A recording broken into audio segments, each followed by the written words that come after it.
After the tragic deaths of Gene Hackman and his wife Betsy Arakawa at their home in New Mexico, we're taking a closer look at hantavirus, the disease that took Arakawa's life.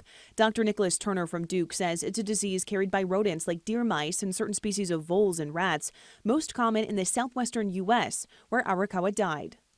And what happens is their droppings can contaminate the dust or fecal matter of these mice. And when that gets stirred up and people breathe it in, that's how we catch the disease. Dr. Weber from UNC Chapel Hill says the symptoms of the virus are relatively common. The symptoms, they start off with things like fatigue, fever, muscle aches. And after several days, about half will go on to develop headache, dizziness, chills, nausea, vomiting, and diarrhea.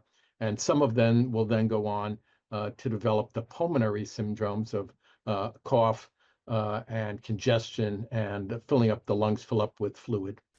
Dr. Turner says he's only aware of one case of hantavirus ever officially confirmed in North Carolina. So if you get those symptoms, it's likely something else.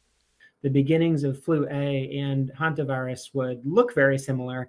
It's worth reminding people that in North Carolina, flu A is going to be far and away the most common cause of those symptoms.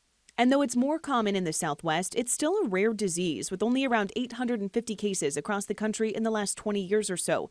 Dr. Weber says he doesn't think people in North Carolina should be worried much about hantavirus. He says a different disease should be on our radar. I'm really concerned about measles. With the first death from measles in a decade just happening in Texas in an unvaccinated child without underlying conditions, and a possible second death in an unvaccinated child now reported out of New Mexico, Dr. Weber warns that we should be paying close attention to this disease as outbreaks grow. It's not a question of if you'll see measles in those areas, but only a question of when. And this is because of less people getting immunized. In Durham, Sydney Schofield, ABC 11 Eyewitness News.